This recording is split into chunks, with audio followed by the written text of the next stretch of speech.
New at 4, Mobile police make a second arrest in the shooting that injured a teenager near Murphy High School.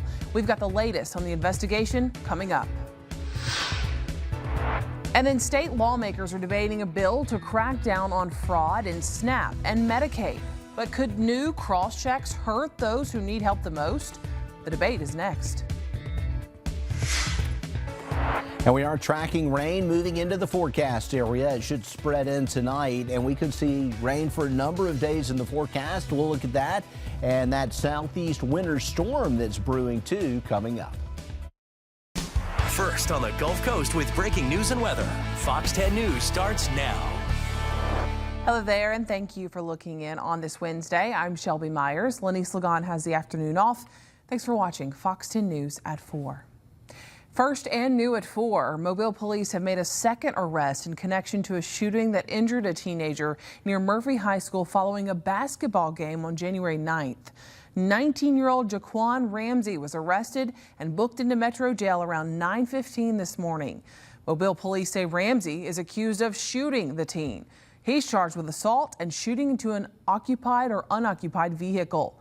Another suspect, 19-year-old Tyrese Moore, was arrested January 12th. He's accused of firing shots during the incident. The teenager that was shot is recovering. And Fox News continues to ask questions about what led up to this shooting. We'll let you know as soon as we get more information about this investigation. Mobile police are also investigating a student that was injured at a Williamson High School this morning.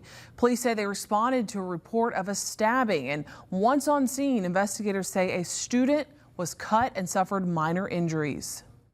He had a small injury to his arm. At this point, I wouldn't even call it a stabbing. It looks to be a cutting of some sort. Not sure what object was used at this point, but we do have a male subject, also a juvenile, that is detained at this point for questioning.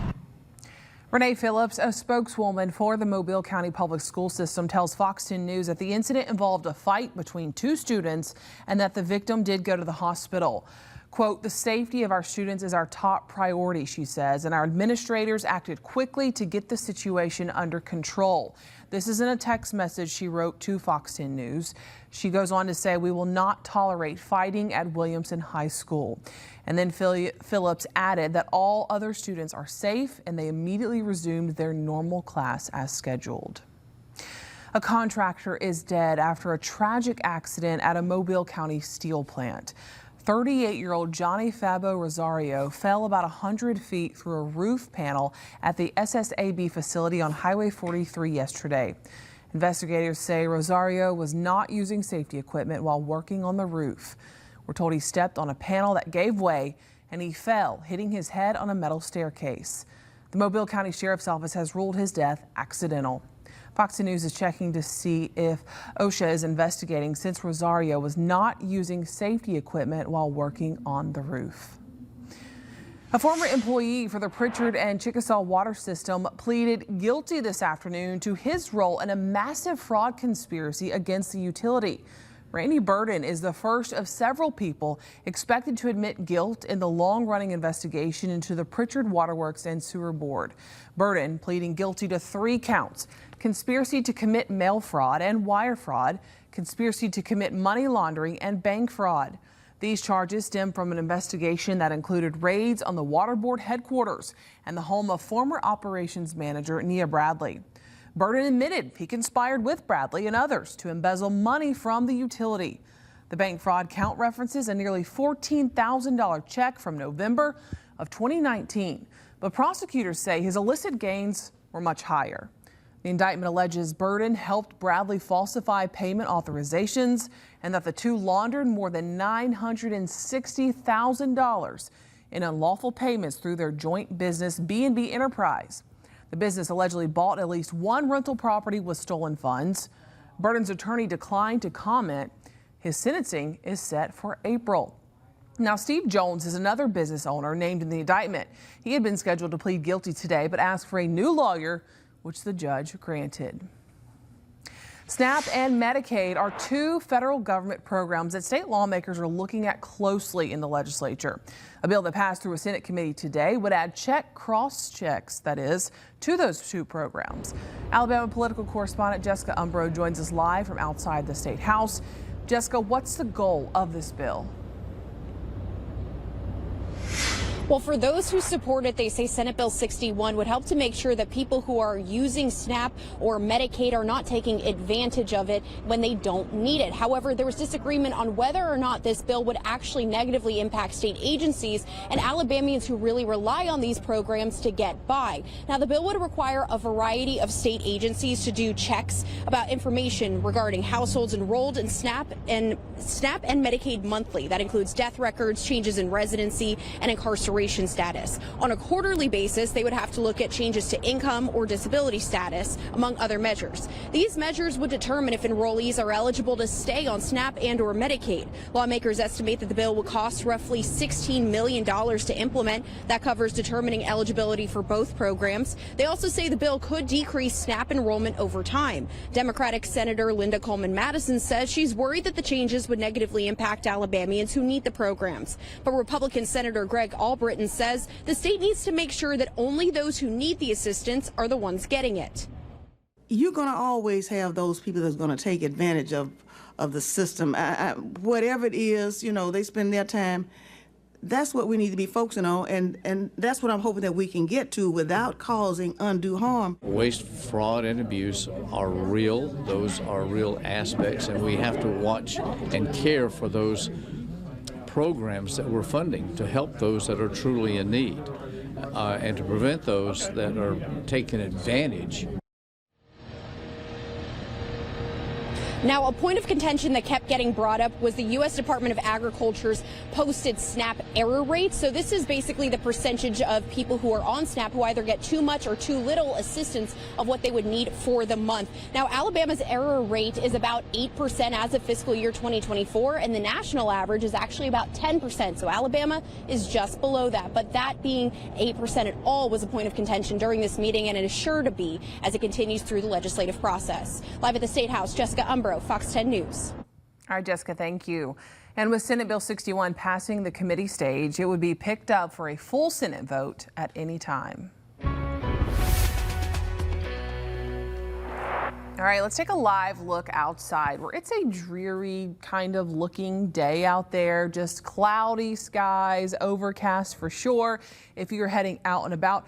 Not too chilly, though. It's not that bad out there, but we do know that cooler temperatures are moving in, and there's a lot of talk about what's going to happen with the ice situation, even north of us and around our area. So there's a lot going on in the forecast, Jason. There is, and you know, the main issues are going to be for travelers because looking at some of the latest models, we feel better about our situation through at least Sunday afternoon. It looks like it's going to be a lot of rain for us. The state of Alabama, we may even see some changeover back to rain on Sunday too. The low pressure area is trending a little further north, so that's good.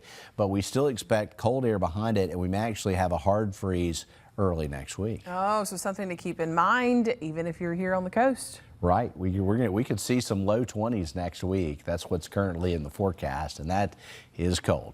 61 degrees right now. Skies are gray, and the rain is almost here, and so hopefully you're ready for it. The showers are developing now and will be here tonight, and will be here on and off with a very soggy pattern by the weekend.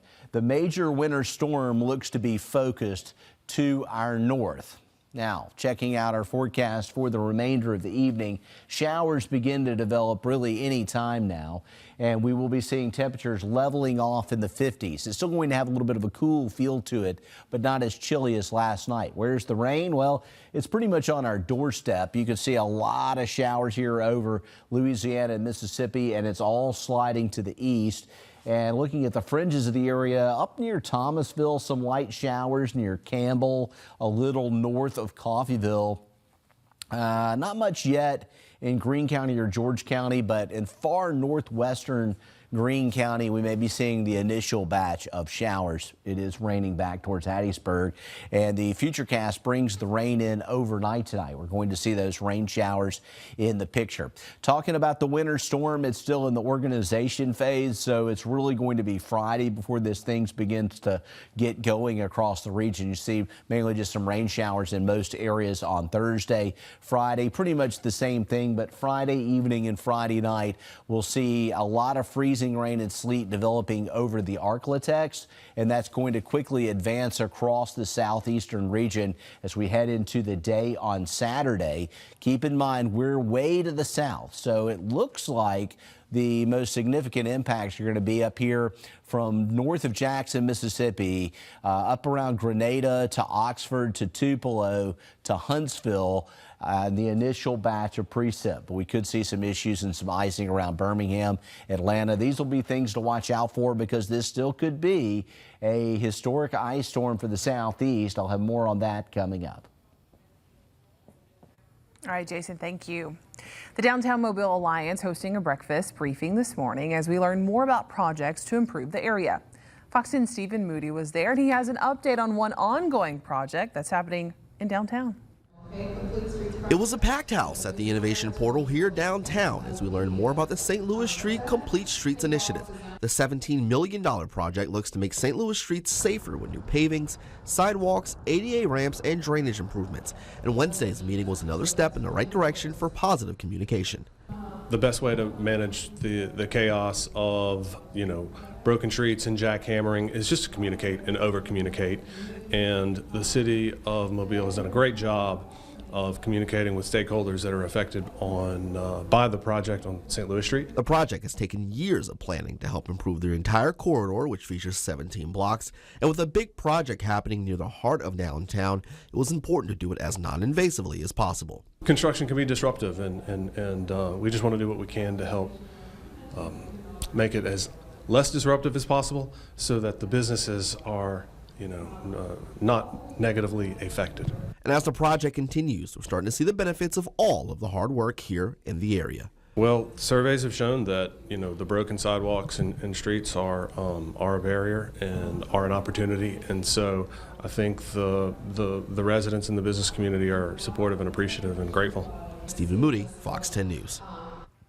Well, still ahead from us here on Fox 10 News at 4. Mobile is gearing up for a huge week. We're talking about the Panini Senior Bowl, bringing in top college football talent, plus concerts, parades, and fan fun. We've got everything you need to know for game week. And then a tool using a cow gets an utterly fascinating study. Plus, an escaped parakeet lands in a kindergarten classroom. It's all coming up in today's Take a Look at This. But first, let's go back outside, this time Orange Beach. And you can see that those Gulf waters are a little churned up. It is overcast there as well. We'll be right back with more coming up for you after this. Be part of the team and share your story on the Fox 10 weather. All right, welcome back into Fox 10 News at 4. Mobile is gearing up for one of the biggest weeks on the college football calendar. The Panini Senior Bowl is bringing top college football talent to the city, and this week is packed with more than just the on-field action. You got concerts, parades, fan experiences, getting to see the players. Just so much fun for everyone. Molly Middleton, Communications Director for the Senior Bowl, is here to talk about what fans and the community can expect. This is such a fun week, and it's so cool that it all happens right here in Mobile. I know it. Thank you all so much for having me on. Yeah, the Senior Bowl is something near and dear to my heart, and I hope it is to all of yours as well. But yeah, we're super lucky to get to host the best college football all-star game. We like to tell people that we are the 33rd city in the United States with an NFL product. There's 32 NFL teams, and we like to say that we're the 33rd. I like that. And you guys got a big honor, a recognition yesterday by the mayor of Mobile, making yesterday Senior Bowl day, essentially, in the city. Yes, so January 31st is the game. So he actually named the 31st the official Senior Bowl day. So we're really excited about that.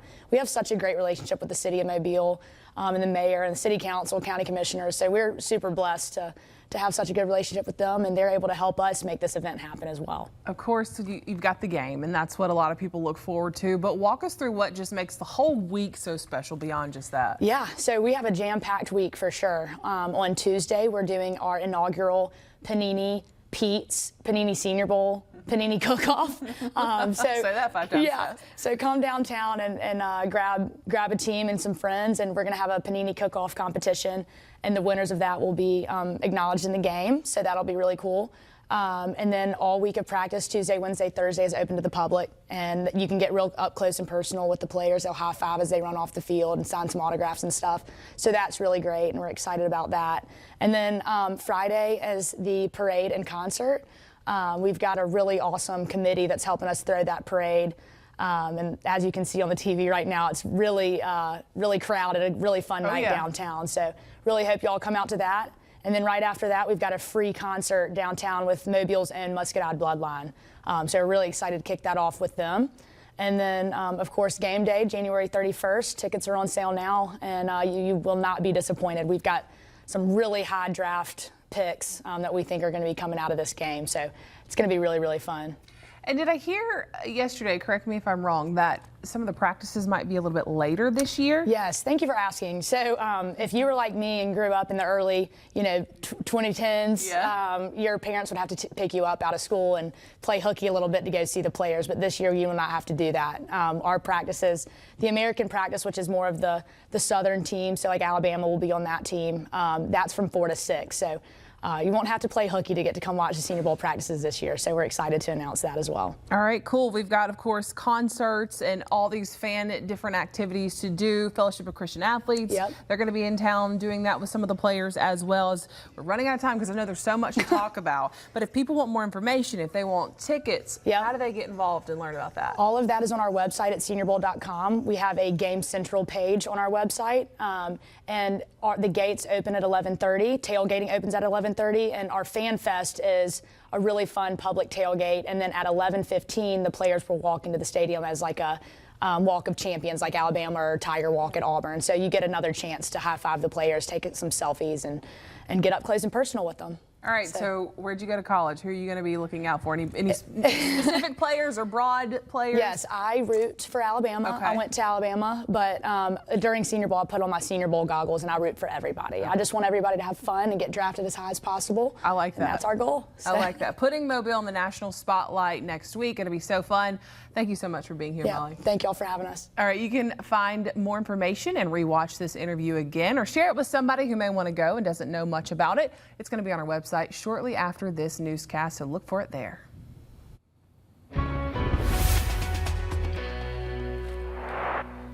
All right, downtown Mobile right now, starting to see a few sprinkles out there right now, and we're getting some gray skies. Our All-In Credit Union camera kind of has that gray look to it, as we would expect, as we've been tracking this here on Fox 10 News with our computer models showing us, the futurecast this morning. If you were watching Fox 10 News, really was pinpointing the showers coming in by this evening. I want to talk temperatures first, because there's been some talk of a major winter storm in the southeastern United States, and our morning temperatures are going to be way above freezing for about the next 3 or 4 mornings. Even Sunday has trended milder now at 46. The cold air will likely come in Sunday night, Monday, and the precip may be gone by then.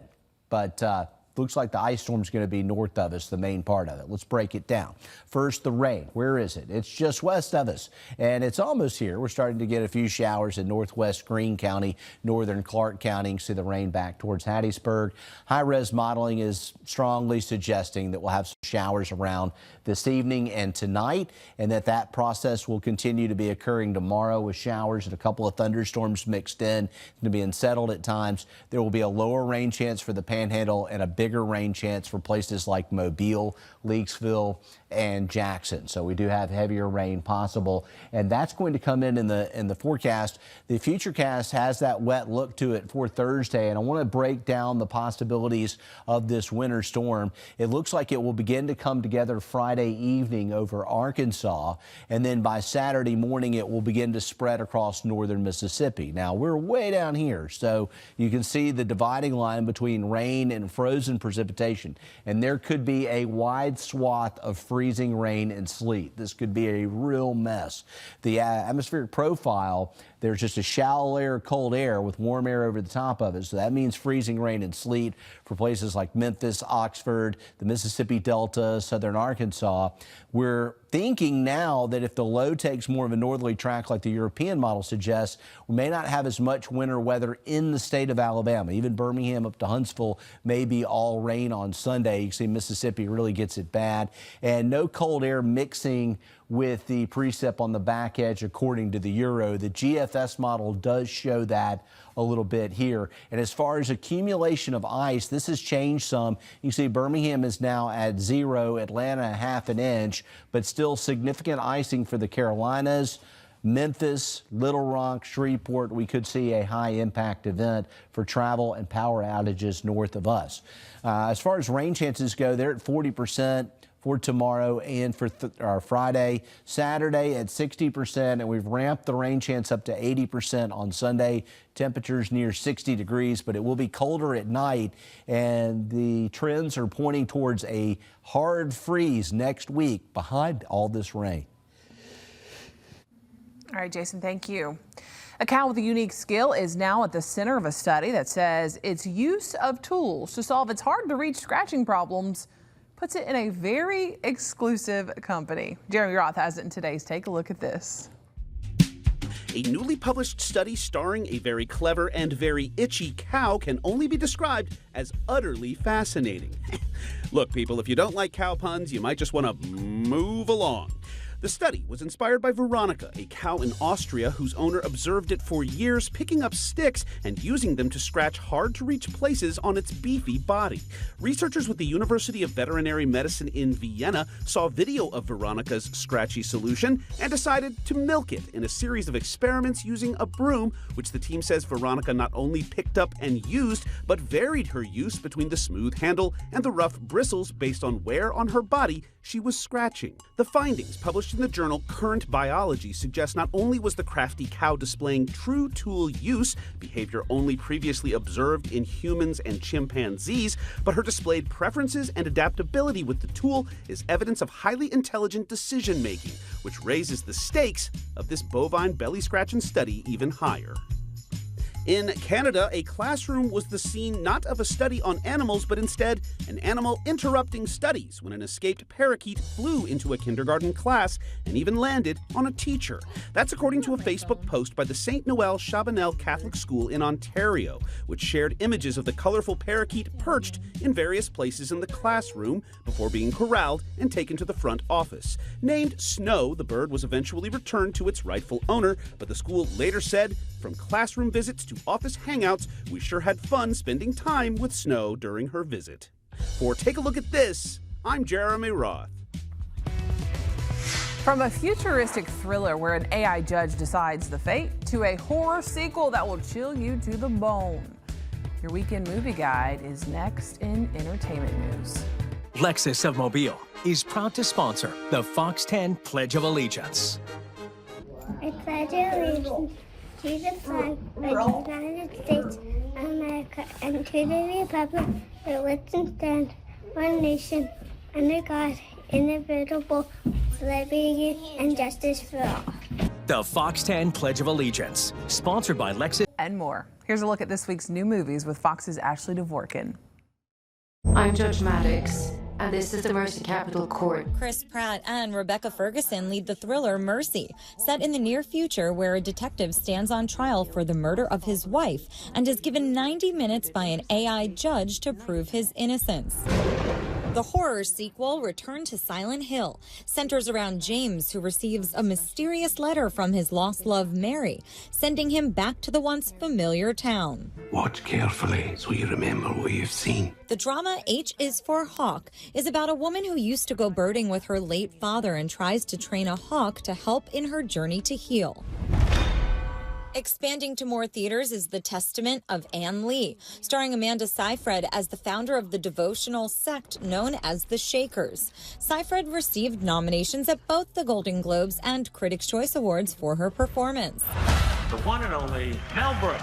The two-part documentary, Mel Brooks, the 99-Year-Old Man, debuts on HBO and HBO Max. Directed by Judd Apatow and Michael Bonfiglio, the film dives into Brooks' life and legacy, including through interviews with those he inspired in comedy. I think that his work made a lot of people find the courage to enter the profession. We interviewed Ben Stiller and Adam Sandler and Amy Schumer and Conan O'Brien, and for a lot of us, he was the first person that blew our minds, and we loved him as a person. He was so charismatic and brash and wild, and it made this job look fun. So there's a real butterfly effect with him, because it's not just all the amazing work he created, it's all the people he inspired to do the same thing. I was born to make people laugh. In Hollywood, Ashley Dvorkin, Fox News. Well, next up from us, we are going to take a look at those big breaking stories headlining your news at 5. Plus, in that 5.5-year span, we saw our premium jump from about $1,300 to almost $2,300. Your homeowner's insurance can jump even if you've never filed a claim. Coming up, how rising lumber and building costs can show up in your premium and what to compare before you shop.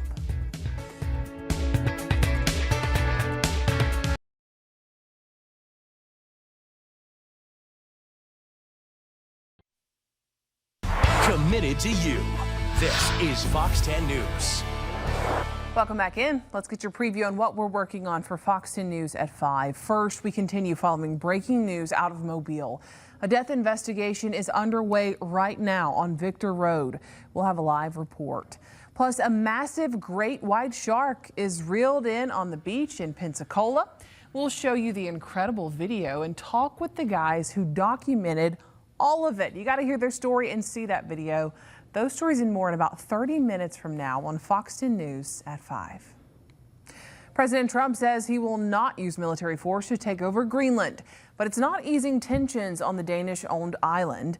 Fox News correspondent Lucas Tomlinson has more now from Greenland.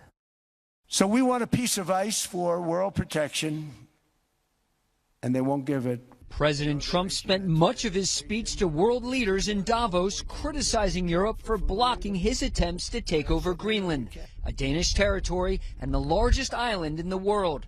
There's a sense of anger and nervousness here in the capital, Nuuk, but later in his speech, the president said he will not use military force, and he now wants to negotiate a U.S. takeover. This enormous, unsecured island is actually part of North America. That's our territory. Denmark's foreign minister says the president's pledge could go a long way towards restoring a relationship that's been under significant strain, as long as the U.S. respects Denmark's red lines in the region.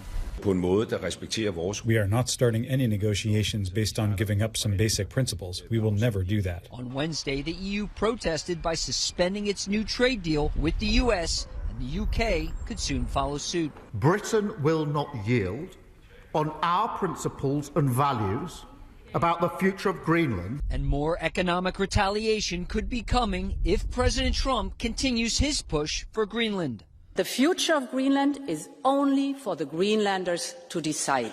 The Danes say they'd welcome the presence of more American forces here, but the island is not for sale. In Nuuk, Greenland, Lucas Tomlinson, Fox News. Well, public health leaders are renewing their push for people to get vaccinated against measles. More than 170 infections have been confirmed in nearly a dozen states, according to new CDC data. Among the nationally confirmed cases, the CDC says about 95% are in people who are unvaccinated or whose vaccination status is unknown. The agency currently recommends 2 doses of the measles, mumps, and rubella vaccine. The first around ages 12 to 15 months, and then again between 4 and 6 years old. The best way to protect yourself from measles is to be immunized. Most of us were vaccinated as children, but we encourage folks to check their immunization records and make sure they're up to date. Last year, the U.S. recorded its highest number of measles cases in more than 30 years. More than 2,200 were reported across nearly every state. And public health leaders warn the same could happen this year if vaccinations don't increase.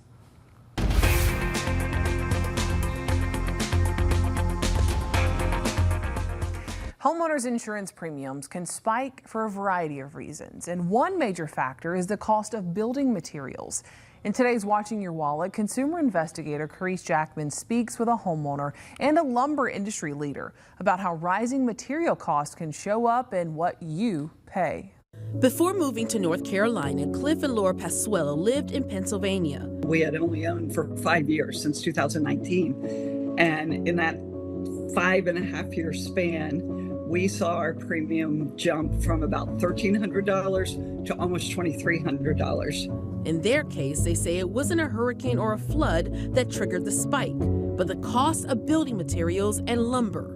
A Consumer Federation of America report found premiums rose in 95% of U.S. zip codes from 2021 to 2024. For a typical homeowner, it found premiums rose $648 a year, a 24% jump to an average of $3,303 in 2024. The report points to multiple pressures, including higher construction and material costs, climate change, and a tight global reinsurance market. To break down the materials side, we spoke with Dallin Brooks, Executive Director of the National Hardwood Lumber Association, a nonprofit trade organization serving the hardwood and sawmill industry in North America. Coming out of COVID, we had a lot of people trying to bring back a labor force. And so we had a lot of companies give their employees across the board $3 an hour raises.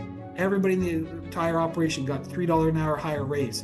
And so that immediately boosts the cost of all the materials across the board. Brooks says labor shortages, including trade jobs like lumber graders and equipment operators, have also hit the industry. What would bring the cost down for homeowners? I think I could actually sum that up in 3 words: economy of scale. What we need is for our hardwood mills to improve their economy of scale so that we can get more fiber through our mills, more wood manufactured, more customer service at a higher level. And in order to do that, we actually need demand to go up. With this Watching Your Wallet, I'm Carice Jackman. And the CFA report notes premiums can vary widely by company and policy, including differences in replacement value and deductibles. So when you get quotes, compare coverage of apples to apples.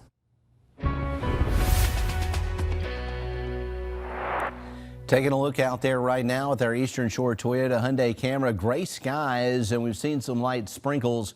Heavier rain comes in over the course of the next couple of days. We've got an active weather pattern. We're tracking that here on our Fox 10 weather app. I have an update on what some of the models are suggesting with a possible winter storm mainly north of us. We'll have to watch Sunday night to see if there's any mixed precipitation. We're also keeping an eye on radar right now where we're seeing a lot of activity. Let's bring that up because it is looking wet for the evening. Right now, things are still relatively dry, but northern Washington County, northern Clark County, northern Greene County starting to see some showers showing up right now on radar, and we're just going to see more of this as we go through the next couple of days with our rain chances increasing between now and Sunday. Could be a wet pattern for a while. Showers are almost here. You can see a broad shield of light rain. I don't expect it to be heavy tonight, but it may be around from dinner time on with showers in the area. We still could have some rain showers tomorrow, especially in the morning. I'm liking the temperatures tomorrow. I know we've been talking about a winter storm, but the next couple of days look really warm. We're going to be up to 68 degrees in Pensacola, and in Mobile, we're going to be close to 70 tomorrow with showers, and our temperatures stay above freezing through at least midday Sunday. So we've got a pretty long run here of some decent weather with the temperatures. We just got to watch out for the potential of showers, and we see that as the rain begins to creep into the area tonight. On our Futurecast, there could be some rain showers around for your morning drive tomorrow. It's going to be a little spotty. Long range, we begin to see the winter storm developing for our neighbors to the north on Friday and into Saturday. You can see it could be a mixture of freezing rain and sleet over northern Mississippi and northern Alabama and into the Appalachians and around Atlanta, with some snow up around Memphis, Tennessee, and into Arkansas. We will watch the back edge for maybe a little bit of a mix briefly in the overnight hours Sunday night before it clears on Monday morning. I'll have your extended forecast coming up. Well, you mentioned snow, Jason. If all of you remember, it was a year ago that here on the Gulf Coast, this is our video. This is not somewhere up north. We were buried in snow. Record-breaking winter wonderland. Do you remember it? How could you forget? We're looking back at the historic snow week of 2025. We'll probably never see again in our lifetimes. Next.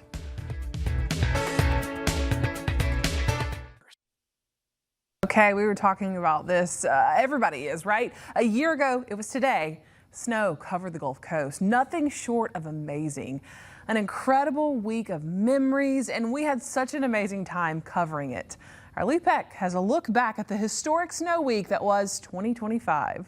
That's something that we never thought we'd see. The first snowflakes began falling around 7 a.m. Tuesday, covering the Gulf Coast in a thick coating of white. I may be cold, but I'm very excited. For some in the port city, this was their first real snowfall. Schools would be out for an entire week, giving students ample time to enjoy it. And boy, did they. From Spring Hill College to the University of South Alabama, students were having a blast. So was Fox 10's Ariel Mallory.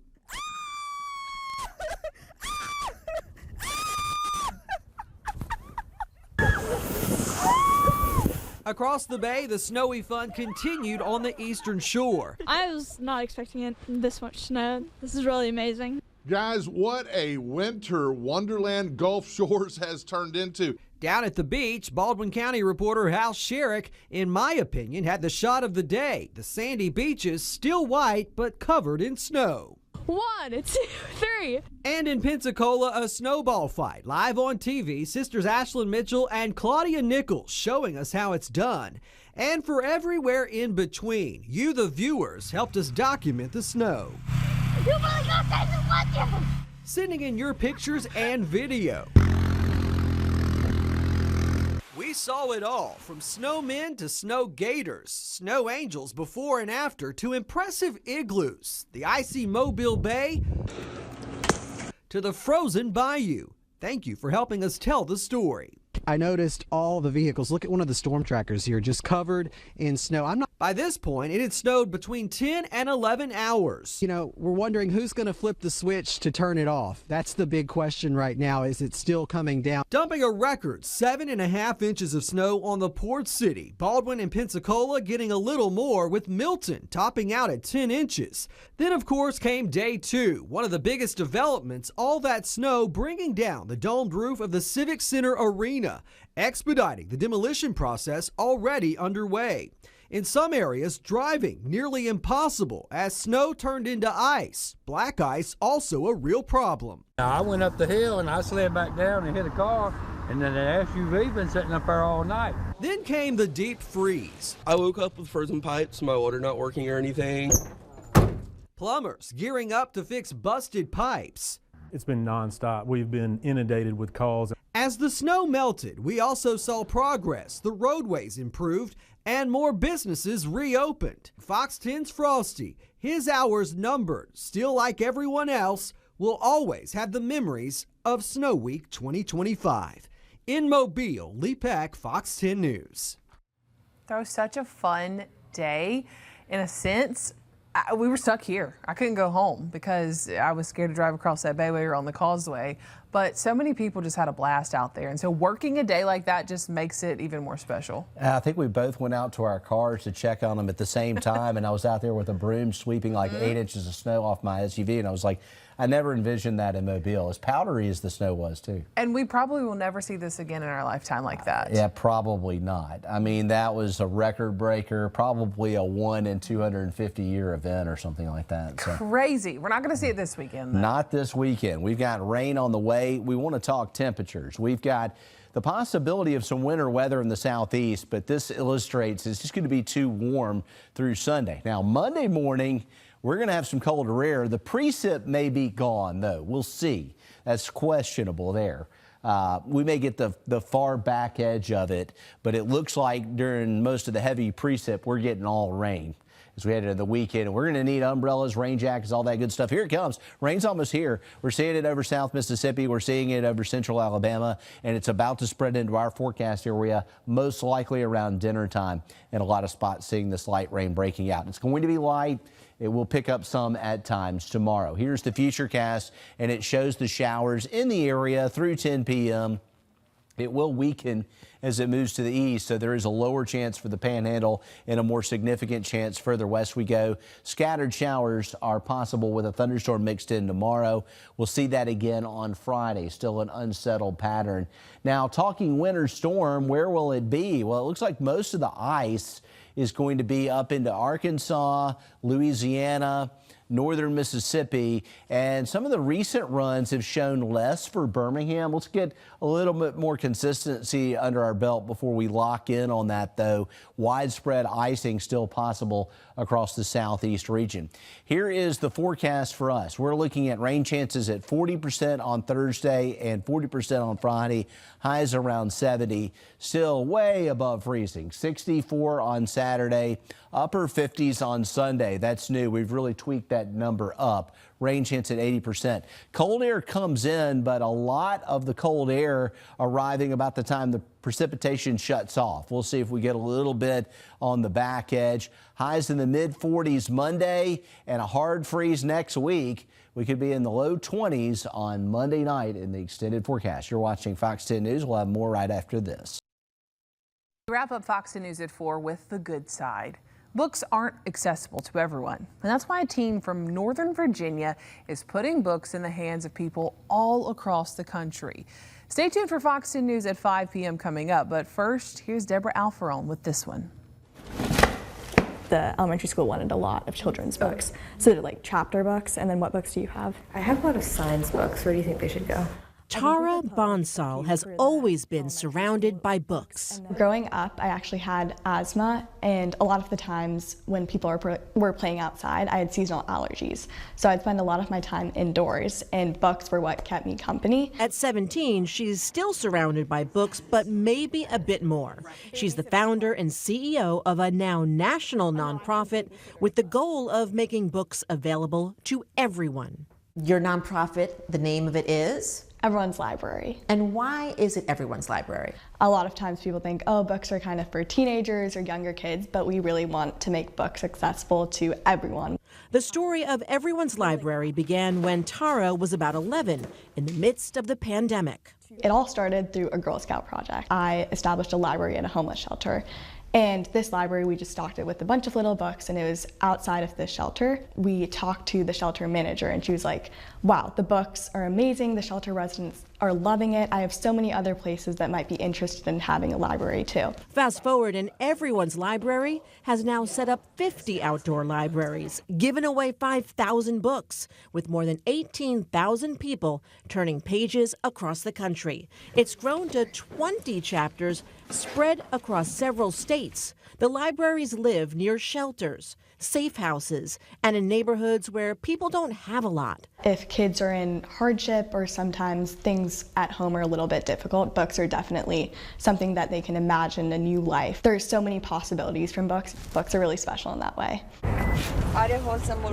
Tara doesn't do this alone. Her sister Anya and their parents help. Today, they're filling up their library at a family shelter nearby. John Napier is a senior case manager. He says these books offer more than knowledge or an escape. I think it gives them a chance to know that people do care, that outside of us, obviously we're here to help, but that it shows that people in the community also think about them, so that someone, even though it may be something as small as a book, that someone thought that, oh, this one would be important to someone, or that someone could enjoy this. The books are all donated. Tara and her sister Anya include a book they published together. It's called Roar. The theme is female empowerment. Tara says there's another book they also strive to stock. I would say a book that is special to us is Harry Potter. It's just a staple book, so we try to put one Harry Potter in each library that we have. Tara is about to embark on a new chapter herself. She wants to study to be an engineer. Where does Everyone's Library go from here? Just to spread books and as far and wide as possible would be an amazing goal. Surrounded by books in Virginia for the good. First on the Gulf Coast with breaking news and weather. Fox 10 News starts now. Scary moments inside a Mobile County high school. What school leaders were telling us about the incident. And we now have a verdict in the case against an alleged drug kingpin in Mobile. What a jury decided is coming up. And we're tracking rain. It will be light at first, but it could arrive as soon as this evening. Chances increase in the coming days. We'll look at that and a southeast winter storm in just a few minutes. Well, hi there and welcome into Fox 10 News at 5. I'm Shelby Myers, in tonight for Lenise and Cameron. And we are starting with breaking news. A man found stabbed to death in the front yard of a West Mobile home. Our Natalie Williamson is live on Victor Road, which is off of Cody. Natalie, police got the call around 2 this afternoon. Yeah, that's right, Shelby. Mobile police say when they got to the scene, they found the man in the front yard with multiple stab wounds. This is now being investigated as a domestic incident, and police say it could possibly involve a family member. I'm going to step aside so you can see the scene right now. Of course, Mobile police officers are still around the area trying to figure out what exactly happened. MPD confirmed a person of interest has been taken in for questioning, but they haven't been charged at this time. Now take a look at this video of the scene from earlier, right when we got to the scene, about 20 or so minutes after it was initially reported. Right now we don't have any information on what led up to this, but as you can see, multiple police officers were out here talking to neighbors. Crime scene unit was out here as well. We could also see someone actually getting fingerprints. Looked like they were testing for fingerprints on a vehicle that was around the home. And although police haven't identified the man, we did speak to a neighbor who's lived in this neighborhood for about 20 years. She believes the victim is the homeowner and says the man has always been very kind and is someone the entire neighborhood could rely on. He was a dear person to me and my family. You know, he was our friend. We love him. We're definitely gonna miss him. I wouldn't have thought in a million years that, you know, this today will be happening the way that it has. And right now, Mobile police say the next of kin has not been notified. Our thoughts and prayers are certainly with the victim's family, and we'll be sure to pass along information as it becomes available. Live in Mobile, Natalie Williamson, Fox 10 News. All right, Natalie, thank you. Well, Mobile police making a second arrest in connection to a shooting at Murphy High School. Police arresting 19-year-old Jaquan Ramsey. He's facing 2 charges: first-degree assault and discharging a gun in an occupied building. Police say officers responded to Murphy High School the night of January 9th. The basketball game had been postponed because of condensation on the court. And police say as people were leaving that gym, a fight broke out on South Carlin Street and it continued on to Clearmont Street. That's when the gunfire erupted and a teenager was shot. Mobile police say the victim is expected to recover. Ramsey is now the second person arrested for the shooting. 19-year-old Tyrese Moore was arrested and booked on January 12th. He's facing multiple charges and was out on bail when he was arrested. Both men are still in Metro right now. And Mobile police are also investigating after a student was injured at Williamson High School this morning. Police say they responded to a report of a stabbing initially. Once on-scene investigators got there, they say a student was cut and suffered minor injuries. Renee Phillips, a spokeswoman for the Mobile County Public School System, telling Fox 10 News the incident involved a fight between 2 students and that the victim went to the hospital. Phillips went on to say that all other students are safe and they immediately resumed normal class schedule. No word on whether the student that was detained was arrested. And we got breaking news out of federal court in Mobile now. A jury this afternoon handing down guilty verdicts on all but 1 count in a massive drug conspiracy trial. Glennie McGee, his wife, and his sister-in-law now face lengthy sentences. Fox's Brendan Kirby is live at the federal courthouse. Brendan, you've been following this. This was a long time coming. Yeah, it really is, Shelby. Prosecutors tried this case once before. That ended in a mistrial before it got to the jury. This jury deliberated over parts of 2 days after listening to almost 2 weeks of evidence. This case got a lot of curiosity because of a raid in 2024 that revealed a 3-year-old child who came out of the house on Harvey Court with a book bag full of cocaine. Prosecutors put on evidence indicating that this wasn't a one-off.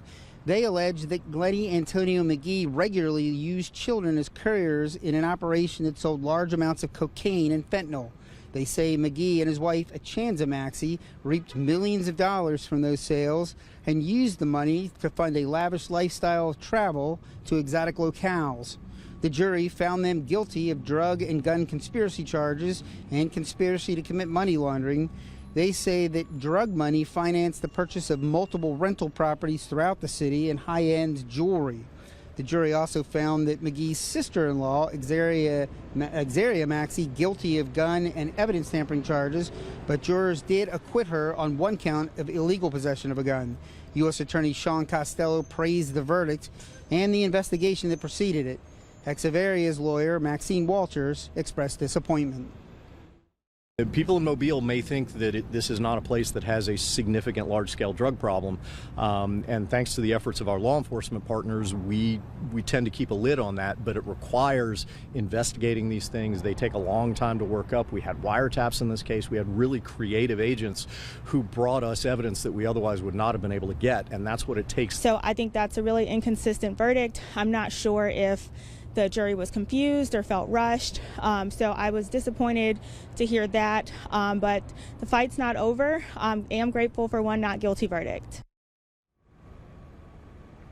There is one more part to this trial, and that is a forfeiture count.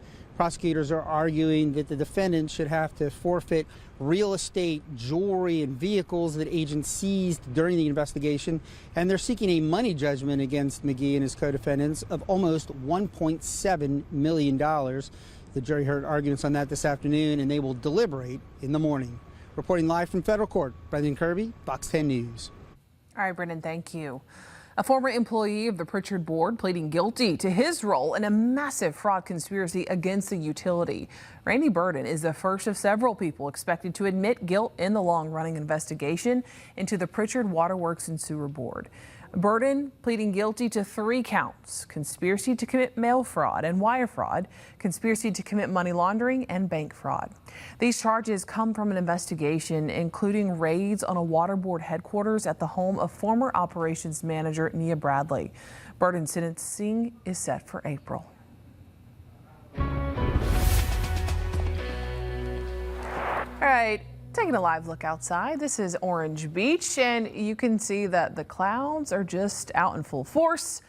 There's a lot going on in our forecast. A lot of people are talking about what's going to be going on north of us even. Let's get a check with the truth from our chief meteorologist, Jason Smith. And the truth is, rain is on the way for the Gulf Coast, and we could see it for a couple of days. Temperatures are not going to be as bad this evening, but we could see showers as soon as tonight. We're looking at temperatures into the mid-50s with light rain showers possible really any time now through the overnight hours. We're already starting to see rain in some spots over the western edge of the forecast area and the northern edge of the forecast area, and there may be some drizzle that's being picked up that's not showing up on radar. So showers are starting to break out in Greene County and in George County now. We've got the showers up into Washington County, Clark County, and Monroe County. Not as much in Mobile or Pensacola yet, but we'll get some showers around soon, and the futurecast shows a little bit of light rain around through the 11 o'clock hour tonight. Will continue into tomorrow with scattered rain, and this is going to be a theme in the forecast. Our rain chances are going to start out scattered, and then they're just going to gradually ramp up as we head into the weekend on Saturday and Sunday. Talking winter storm, it's not going to come together until Friday, and it looks like things will start to go downhill with wintry weather north of us on Friday evening. That's when we'll start to see freezing rain, sleet, and some snow in places like southern Arkansas, northern Mississippi. And it could be a widespread winter storm, but there have been some changes with the track of the low in the recent models. We'll see if that holds. If the low pressure area goes further north like we're thinking, we may see mostly rain with perhaps a little winter precipitation briefly on the back edge. We'll check out that possibility coming up. All right, Jason, thank you.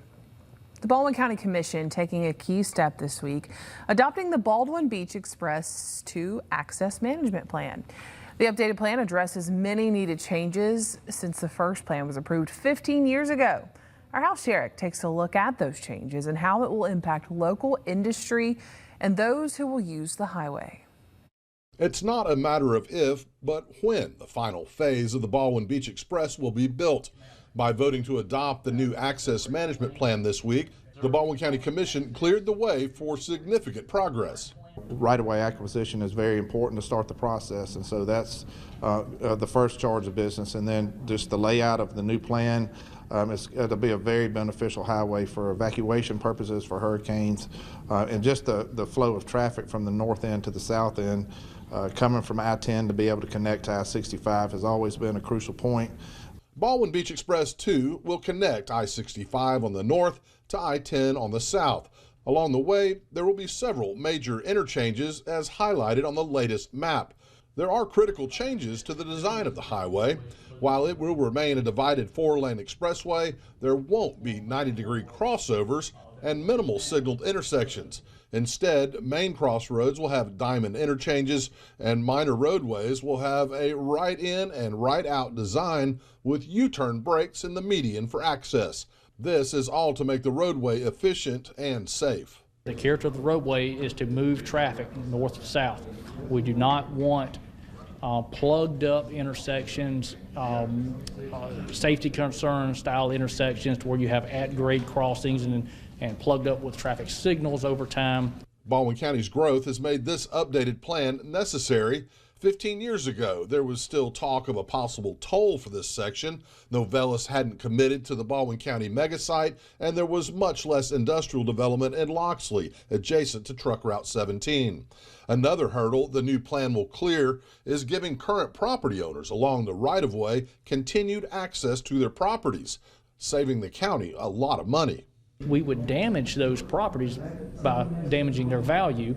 It would create a situation where they had no access to it, and the county would have to purchase that value. However, we would not acquire that as right-of-way. We would still not own it, but we had to pay for it anyway. Just in the first 2 miles here on the south end, it would have cost the county more than $1.2 million in damages. It's 25 miles from here to I-65, so it's easy to see how that could quickly add up. With this new plan addressing that issue, right-of-way acquisition can get back underway here and on the north end. Live in Baldwin County, Hal Sherritt, Fox 10 News. All right, Hal, thank you.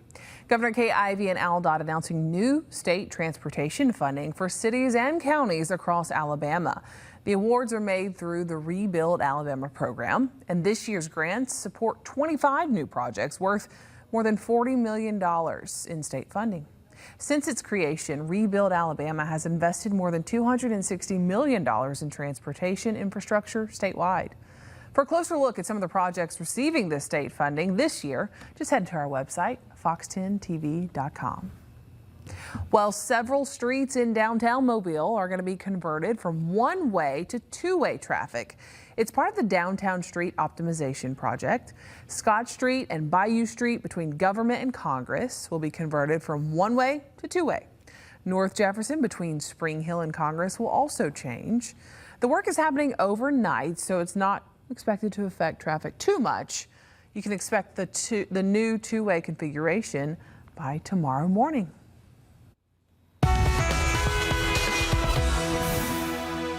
All right, on the Bayway right now, traffic is moving along pretty well. We're not seeing major delays, but we do have a high volume of traffic. There are a lot of cars out there right now, and we may run into some raindrops any old time. The showers are starting to creep closer to the forecast area. Wet streets will be the problem with traffic going forward. Here's a look at our traffic tracker right now, and it is a clear scan in most areas.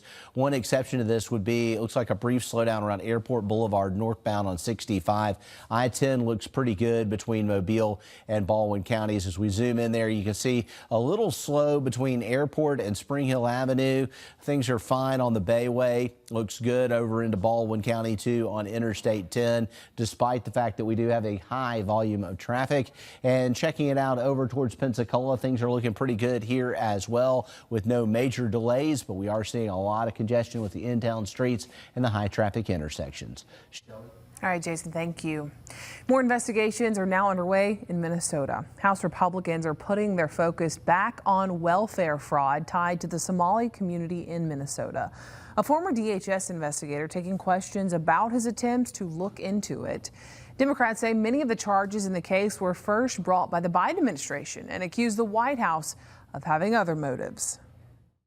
There was an underlying attitude like that, that we were taking away their money and that it wasn't fair to them. The Trump administration does not want you to trust these programs because if you don't trust them, they're easier to destroy them. In the meantime, the DOJ is serving subpoenas to Minnesota leaders for allegedly conspiring to obstruct immigration enforcement there. Minnesota's Attorney General is calling for a deeper investigation into the ICE agent who shot Renee Good while voicing support for the ongoing protest.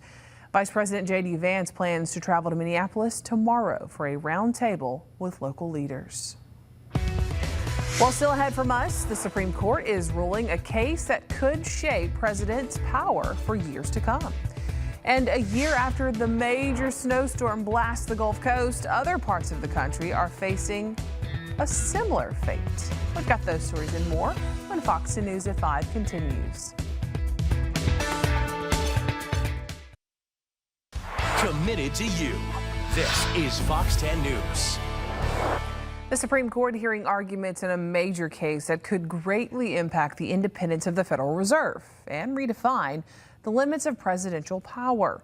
Can the president remove a board member from the Federal Reserve? It's never happened in the central bank's 113-year history. But President Trump wants Governor Lisa Cook gone over allegations she committed mortgage fraud, which she denies. During arguments, the court seemed skeptical of allowing Trump to remove Cook.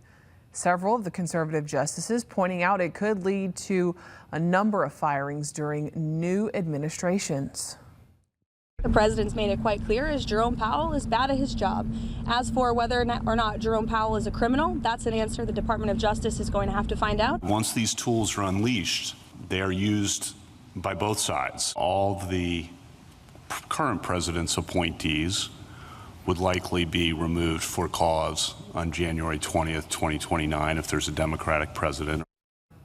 Well, this case has been expedited, but we still don't expect a ruling for a few weeks or even months.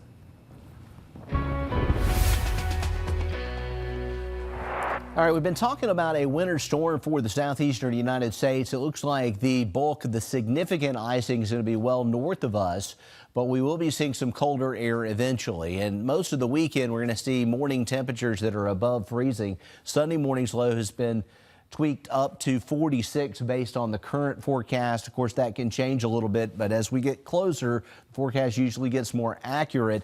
Monday morning, we could see a freeze, though, as well as Tuesday morning next week. The precip may be mostly gone. Let's check it out. Satellite radar picture here shows some light rain moving in, and get used to it because our rain chances are in the forecast going forward for a number of days. This is some light stuff that will be around tonight with the rain chance at 50% overnight. We got showers moving into Greene County and George County now. We are seeing some light showers in Washington County. It won't be long. This will spread throughout the forecast area. It will be light. We'll see the rain around. It could be with you tomorrow morning as well and have some impact on that morning drive. You can check out Matt for that forecast in the morning, and we are looking at some showers and occasionally a thunderstorm mixed in for tomorrow, mainly just rain though on our Thursday. Friday, we also see an opportunity for some scattered rain showers in the area, and then we turn our attention towards the possible winter storm. We're not going to see it coming together until Friday. Most likely it's going to be Friday evening across the southeastern United States, and the main focus is going to be in Mississippi and in the mid-south here and also back into Arkansas initially. Then we'll see an opportunity for some frozen precipitation on Saturday morning and Saturday afternoon in northern Alabama. Now, let's talk about what this is. There's a lot of pink here. There's the potential with warm, moist air over the top of a very shallow layer of cold air for freezing rain and sleet. So this could be an ice storm for some locations. We are seeing a potential warm nose of air over Alabama in the latest European model. We'll see if that forecast holds. If that takes place, then we may see more rain than frozen, even around Birmingham and Montgomery. But northern Mississippi looks terrible. Memphis, Tennessee, Atlanta up into the Carolinas looks very sketchy as far as the potential of being able to drive as we head into Sunday. On the back edge of it, the Euro is not showing much for us, but the GFS does show a little brief opportunity for some light wintry precip on Sunday night. We are looking at a low of 25. So mainly we're talking rain into the weekend, a 40% chance on Thursday and Friday with highs near 70. It's actually going to get warmer before it gets gets cold. The cold will come next week, and you can see that in the forecast. We still hit 59 on Sunday, and then the colder air here on Monday and Tuesday with highs only in the 40s with sunshine. And then cold nights, we could see a potential hard freeze by Monday night in that long-range forecast, so that will be something to monitor as well. We're still fine-tuning this forecast. It's not set in stone, but the latest trends show plain rain for many areas, at least through Sunday evening. Okay, prepare for that rain. And millions of other Americans are waking up to temperatures in the single digits as an Arctic blast sweeps across our country. Forecasters say wind chills could make it feel as cold as 40 degrees below zero in parts of the Midwest, raising concerns for frostbite and hypothermia. That cold air could turn into a massive winter storm that's threatening more than a dozen states. The multi-day system is expected to move in Friday, dropping heavy snow, sleet, and freezing rain from Texas to the East Coast. Texas Governor Greg Abbott activated state emergency resources, and the National Guard is on standby to help stranded drivers. As much as half an inch of ice could weigh down trees and trigger widespread power outages. We lose limbs, falls on some utility or power lines, then the whole neighborhood is losing power. Crews throughout the region are now clearing any loose tree limbs that could fall onto homes or power lines, and they're urging people to conserve energy as this Arctic blast continues. Speaking of Arctic blast, it's officially been one whole year since that historic snowstorm turned the Gulf Coast into a winter wonderland. I mean, we had snow on the beach. Do you guys remember? According to weather.gov, Mobile Regional Airport set a new 2-day record with an impressive 7.5 inches of measured snow. Our team of meteorologists told us just how wild this was. This surpassed the previous 2-day snowfall record of inches of snow set in February of 1895. Pensacola also shattered its previous 2-day record with 8.9 inches of measured snow. A lot of people enjoyed the once-in-a-lifetime event, right? You remember it from sledding to building snowmen to snowball fights and just taking advantage of something we probably won't see again in our lifetime. But how cool is that? This is our area. It's not somewhere in the Midwest. This is right here on the Gulf Coast. It was a wild time last year. Still ahead, a massive shark caught just off the coast of Pensacola. What the anglers that reeled it in have to say. Hey, this is a fun story I got to tell today. A massive great white shark reeled in on Pensacola Beach. It's the 4th great white in as many years caught by the guys with Coastal Worldwide. As always, they documented the whole thing and sent us some of that incredible video. Woo! That's what I'm talking about. Come on now. Excitement on the east side of Pensacola Beach. Dylan Weir and Blaine Kinney with Coastal Worldwide helping a group reel in a shark. And this wasn't just any shark. This trip specifically was a 48-hour shark fishing trip from the beach. So these guys were here from noon to noon the next day to noon the following day. And yeah, in the first 12 hours or so of the trip, we hooked the first shark, which just happened to be a 12, 13-foot great white shark. An estimated 1,000-pound, 12 to 13-foot shark. Pensacola, Florida, great white shark. Let's go! I don't even think that they even registered kind of what happened until probably the next day, and even a couple of them were like, I still don't. We caught a great white, and it was pretty special. Kenny and Weir says it took their crew just under an hour to reel in the massive apex predator. They snapped these pics and quickly let it go back into the Gulf. This is now the 4th great white shark in 4 years they've been able to reel in on Alabama and Florida beaches. It's a huge testimony to our Gulf waters. Yeah. If these amazing creatures that travel thousands of miles all over the world choose our home to move through, it's obviously flourishing enough for them. So yeah, that's pretty cool, I think. Very cool. And if you remember just last week, I did a story about the massive tagged great white shark that pinged off the coast of Dolphin Island here in Alabama. Now, the guys with Coastal Worldwide tell me the shark they just caught did not have a tag on it, so they're not the same.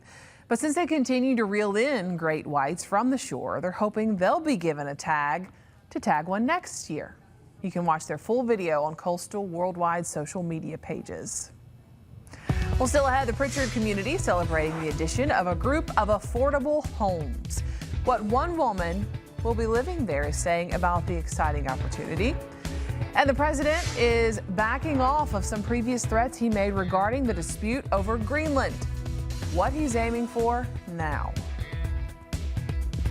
Holders that are affected by the project on St. Louis Street.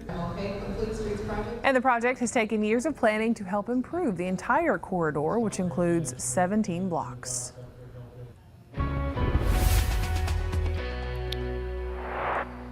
And here's a look out there right now with our Dolphins cam, sponsored by All In Credit Union. And we are looking at the potential of light rain breaking out all throughout the Gulf Coast over the next couple of hours. We're tracking that on our Fox 10 weather app, where we're seeing some light showers right now. We're seeing that activity across our Mississippi counties,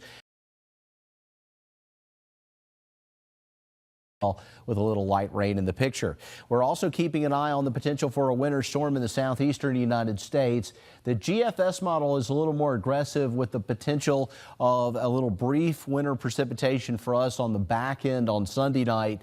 But most of this is going to be rain for us, and it could be heavy at times. Here's a look at what we're seeing on radar right now. You can see the showers starting to get into the picture right here just before dinner time, and into Greene County and George County getting some rain. We're seeing it in Washington County. This is tracking to the east, so I expect to see the showers in Mobile County here soon, and it will be with us on and off through the night and into the day tomorrow. Our day planner in Pensacola does show some morning showers around, and the occasional shower could pop up during the day.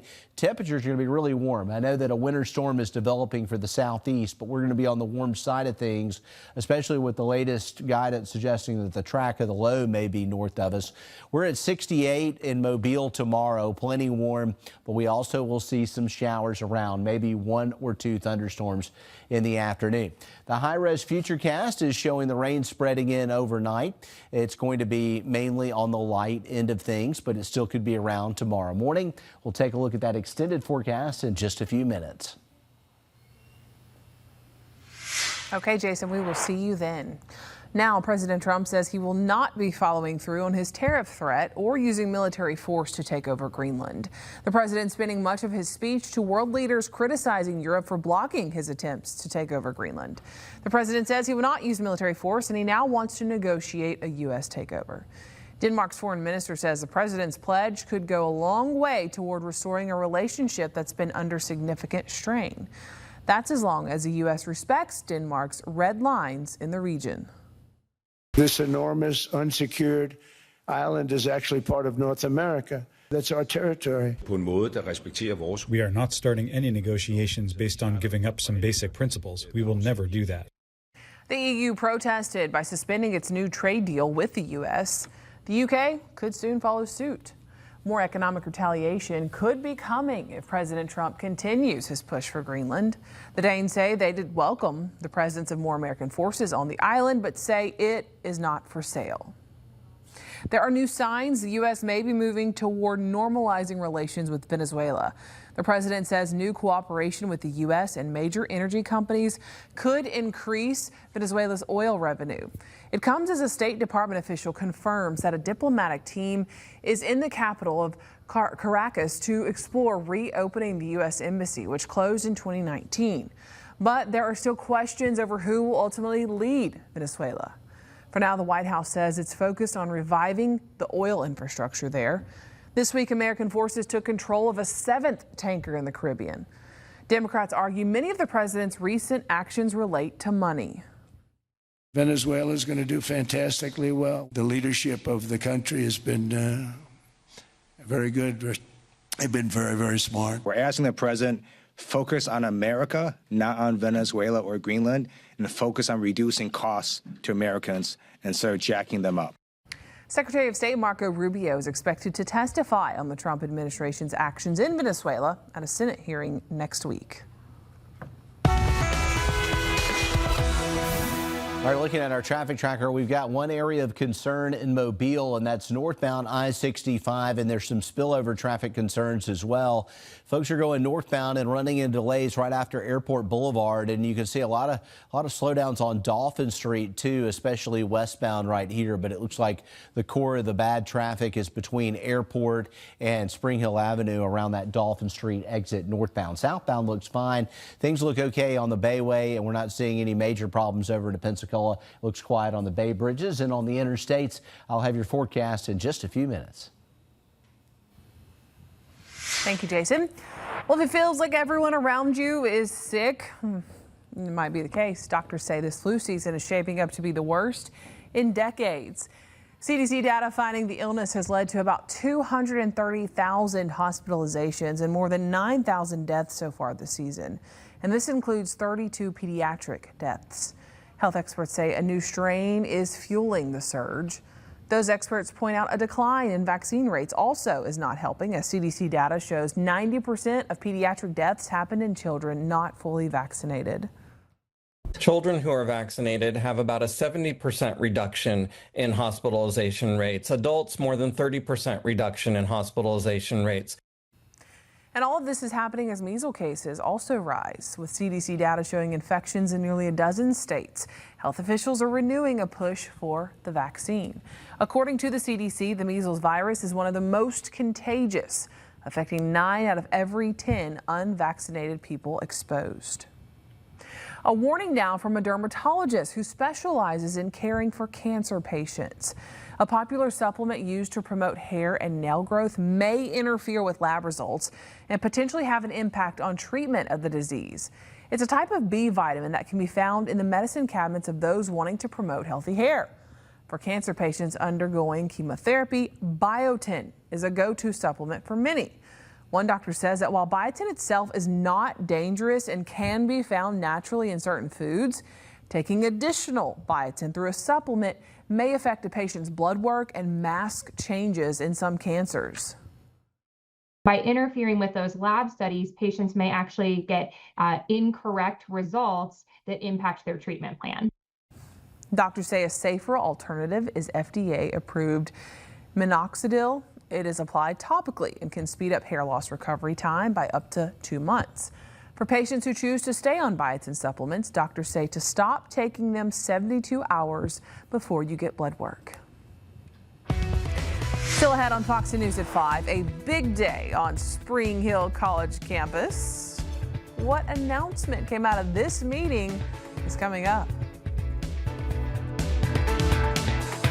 Not as much as last year, but we got some. Be part of the team and share your story on the Fox 10 weather app.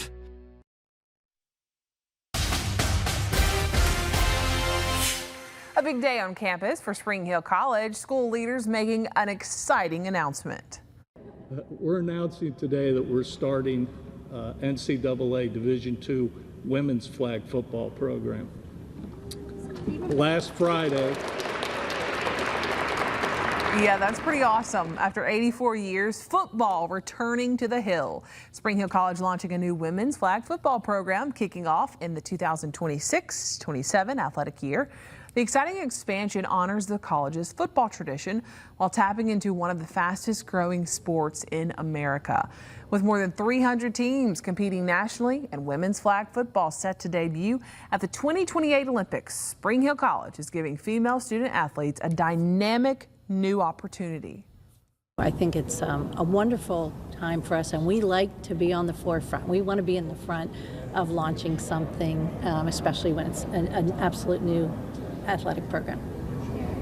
This expansion brings the college's NCAA Division II athletic offerings to more than 17 sports. An Alabama judge granting a temporary restraining order allowing former Alabama center Charles Bidacco to immediately play basketball for the University of Alabama. He entered the 2023 NBA draft but was not selected. He's now signed contracts with the Spurs, Nuggets, and Pistons. He played in the NBA's G League as recently as last week. It runs through January 27th, and at that time, a hearing will be held on Bidacco's motion for an injunction pending the resolution of his lawsuit. Tonight on Big Friday Kickoff podcast, Emily and Robert unveil part 2 of their all-region teams featuring 4A through 1A from Jackson and St. Michael down to Leroy and McIntosh. The best from all 4 classifications are recognized.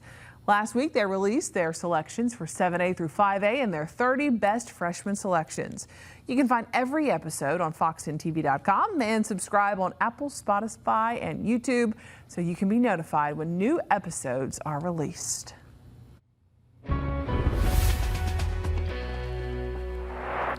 All right, our temperatures over the next 5 days, they really look fine through Sunday morning. They're going to be in the 50s, which is way better than we have been. I know we've got a winter storm going on north of us, but it looks like we're going to be above normal with our morning temperatures until Sunday night and Monday morning, and then we're going to tap into some of that colder air. And looking at the winter weather alerts, there are winter storm watches up from Texas all the way across Tennessee and into the Carolinas, including North Georgia and northern Alabama. We are not included in any winter weather alerts at this point. It looks like we're going to see rain at least for a good part of the weekend before we might see a little brief opportunity for winter weather. The models have trended warmer today in a big way, so it's also trended wetter. Here comes the rain starting to move into our forecast area. We're looking at showers coming in from the west over Greene County, George County, and Jackson County. We're seeing the rain around Leakesville, and it's starting to spread into Mobile County now, getting that light rain activity, and we will see scattered light rain showers tonight. That shows up on our Futurecast model at 10 p.m. Scattered light rain overnight, about a 50% chance. And then tomorrow we still could see some scattered showers, maybe 1 or 2 thunderstorms from Mobile back to the north and west. A lower chance for the Panhandle tomorrow. And we continue to be unsettled on Friday, where a few more showers may fall. Let's talk winter storm and look at a different model than the one I showed you earlier. This is the GFS model, and it is showing rain over Mobile and over North Georgia on Friday, but the winter storm gets going Friday night and into Saturday. The pink stuff here would be freezing rain and sleet, and we could see significant accumulations. But down here, it looks like just plain rain on Sunday, although the GFS is a little more aggressive with a mixture of precip on the back edge, maybe a brief couple of hours of some freezing rain and sleet. We will be back above freezing, though, on Monday. We'll just continue to watch that. It looks like a low impact event compared to what we're going to see over most of the region, which could be a winter storm. So we're looking at rain chances mainly 60% Saturday, 80% Sunday. It will get colder next week. We could see a hard freeze by Monday night.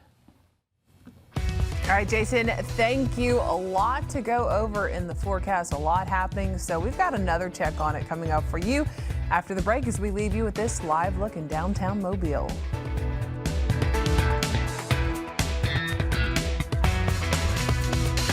In the mid-20s or the low 20s, so we'll be watching out for that. A lot going on in your forecast. Make sure you keep it here to Fox 10 News throughout all of our newscasts to get the very latest. It's just a good weekend to hunker down, y'all. We'll see you tonight on Fox 10 News at 9.